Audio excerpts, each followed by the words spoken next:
So VivaKi had embarked on a mission to basically assemble a vast pool of advertising data from various digital advertising systems. So as the programmatic buying hub for Publicis, we basically do cross-channel advertising across all the major digital media channels. We started out with display and search, and then obviously social, mobile, video are all these like very fast-growing channels for us. And we use a plethora of platforms each with its own strengths and each optimized for different types of business needs and use cases, if you will. And if you think about data-driven marketing itself, right? So we've been using data and databases for last 2-3 decades. So why big data, and what is it about big data that makes it so interesting, right? So if you think about big data, the whole movement started out with the fact that we now have access to a set of technologies that go beyond our traditional database.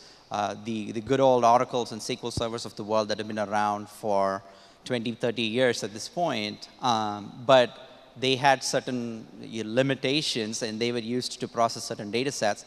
But the world that we live in has changed in terms of the kinds of data sets that are being generated today.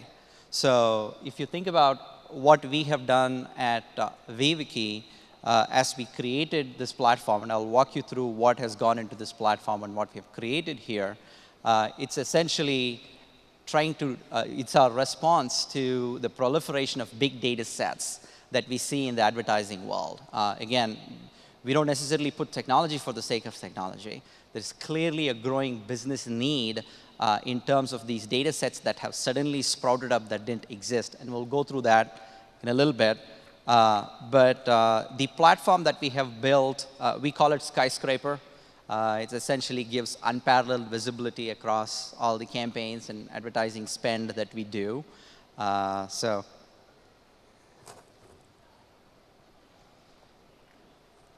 The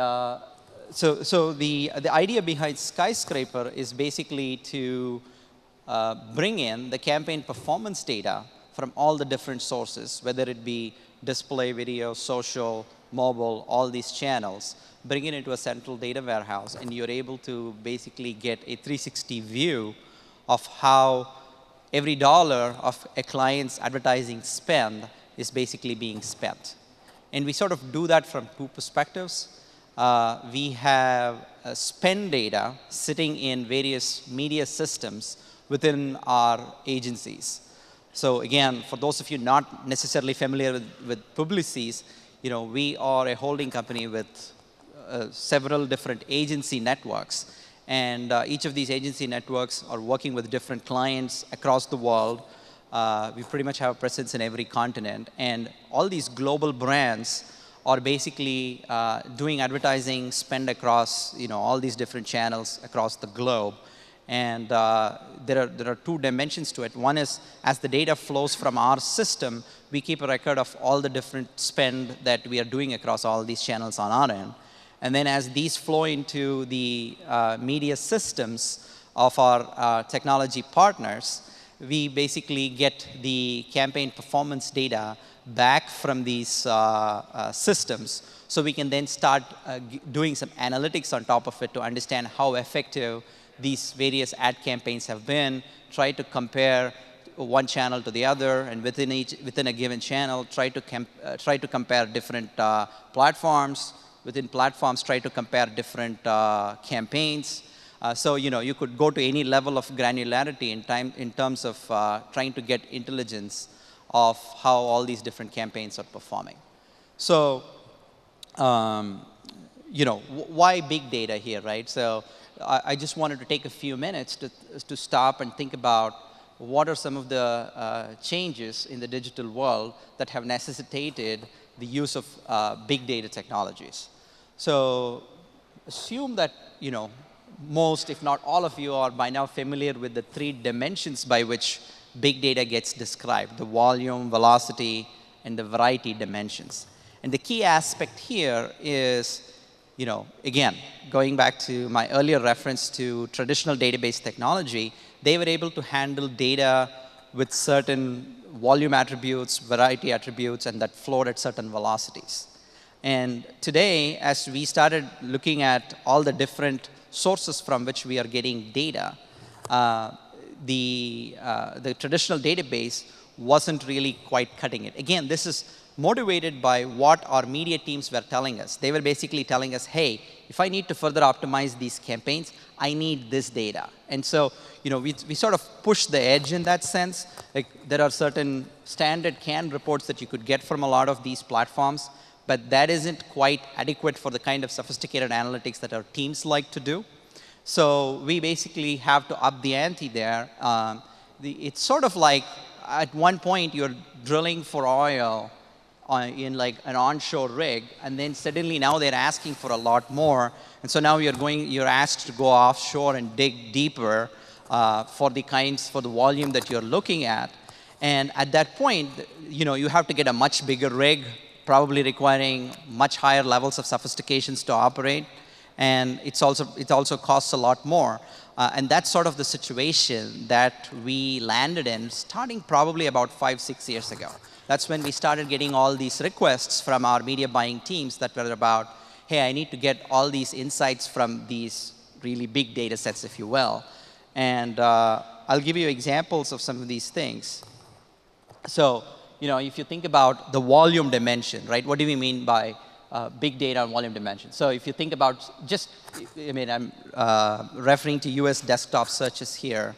And you can see from the graph that, just between 2007 and 2011, except that it's a bit dated, that it grew 4x, and probably in the last couple of years, it's gone even further. Google's just announced its results last week, and they're still growing gangbusters with search doing really well. So, the volume, obviously, it's something that you should all be able to easily relate to, especially given the mobile revolution and how much volume that has driven in terms of digital usage. And then there is this infographic that I think does a really nice job of talking about the velocity aspect of it. Susan talked about how 160 million transactions are run just by MasterCard alone in a given hour. And if you take all the other activities that consumers do, and everything is getting digitized today, there is just so much data that's flowing in a very short period of time that needs to be dealt with appropriately as well. And then finally, variety, right? So this, as overwhelming as it may seem, this is, at the end of the day, the reality of what we deal with. On the left column that you see there, that's a whole slew of different systems that across the world that we have to process data and bring together. And our goal there is to basically, categorize these brands into a common hierarchy, into a common set of industries, and that's when you start getting to a position where you're able to make sense of this. And the data feeds from these things could be vastly different. It could be XML feeds, it could be API calls, it could be flat files thrown into a storage bucket, things like that. So hopefully you sort of get a feel for the different dimensions of big data. And as I mentioned, as we went through the process of trying to bring all this data and consolidate it into one store, we started encountering these, the big data problem doesn't come in one size or shape. It comes in different sizes and shapes. And it could be one or more combination of these three dimensions of volume, variety, and velocity that push a problem from the realms of simple data processing to big data processing, essentially. And then that's when you need to use your ingenuity to figure out how you're going to deal with that data set and get it into the hands of our media buyers and analysts so that they can use it effectively. So I'll wrap up with a quick overview of some of the technologies that we have created. So you get a sense for what we do. An example of that is we use a in-memory, massively parallel processing database technology called Cognitio. Sorry for the jargon, but think of it as, if you're thinking about big data, it's like, okay, what's the big deal with big data? I just need like bigger servers with more memory and more hard disk and faster processors. Well, that's not going to cut it. You need more sophistication beyond that. So one of the examples of that sophistication is using a database that can now run across a slew of servers, but it is virtualized as if you're dealing with one database platform. And it loads all the data in your RAM memory, which is several orders of magnitude faster than accessing the data from your hard disk. So that's an example of a technology that we use to basically bring all this data together. And this is used in two different ways. It's used for returning queries that used to take hours or sometimes even die out in days before it returned any results when we are using traditional database technology. But now we are able to pull all those together, and we are able to get sub-second responses in some of these queries that we are running. Previously, we had to run like 10 different database servers to solve a given problem, and we would be splitting 10 clients in each of those different databases, and you'll have to partition it and deal with all that clumsiness. But now we're able to put it all in one virtual database and deal with it in that sense, thereby making it more efficient for the end users. And also, it's a huge order of magnitude reduction in cost. And a lot of times, if it's not below a certain threshold of simplicity, you're not going to be able to do it. So this is an example of a technology that has emerged in the last 5-6 years that runs in the Amazon cloud and is cost-effective enough, simple enough for us to operate, that allows us to process the kinds of data sets that we couldn't have processed before. Another example is processing raw cookie data sets. You could get direct reports of your ad campaigns, consolidated, aggregated reports from the DoubleClicks and the Atlases of the world.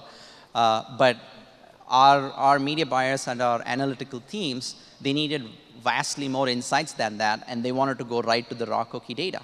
But then the challenge for our technology team was, how do you deal with that volume of data, and especially unstructured data that's not necessarily in a database-friendly format? So we leveraged Hadoop MapReduce technology running in the Amazon cloud. This, again, thanks to the Googles or the Yahoos of the world for coming up with this technology and making it open source and available to the rest of the world. But this is an example. Again, previous to that, we used to run a bespoke system written in C++ that could not run beyond 30 servers. And that was OK until, say, 2007, 2008. But then as the volumes kept growing, these kinds of technologies don't necessarily scale. You can't just throw more boxes at it and expect it to scale. Christmas comes, Thanksgiving comes in the US, and then there's just a sudden spike in shopping, way more cookie activity, and we would be like, our servers will be crashing all over, and those are the very periods when you need those insights are all the more vital. So that's, again, an example where now we are using more market-friendly technology, thanks, again, to the innovation that has happened in the last few years, and we are able to scale a lot better. And then finally, I would add just the cloud itself and how that has emerged as a very potent force. It's a potent weapon for us all advertisers because the flexibility and the speed at which you could deploy solutions and scale has been a boon to us. And you can see like how we are growing the number of servers, scaling it up down. On a given day, we use like 400 to 1,000 servers at various points of the day, depending upon what we are processing and what we are trying to optimize for. We're able to use different types of storage technologies and such. So yeah, I just wanted to leave you all with the takeaway that dealing with big data means getting familiarized with a new set of technologies. These are all very much in their nascent stages at this point. And so be prepared to be on the bleed. If you're going to be on the bleeding edge, you're going to bleed. And me and my team bleed every day. But it's all well worth it at the end of the day. Thank you.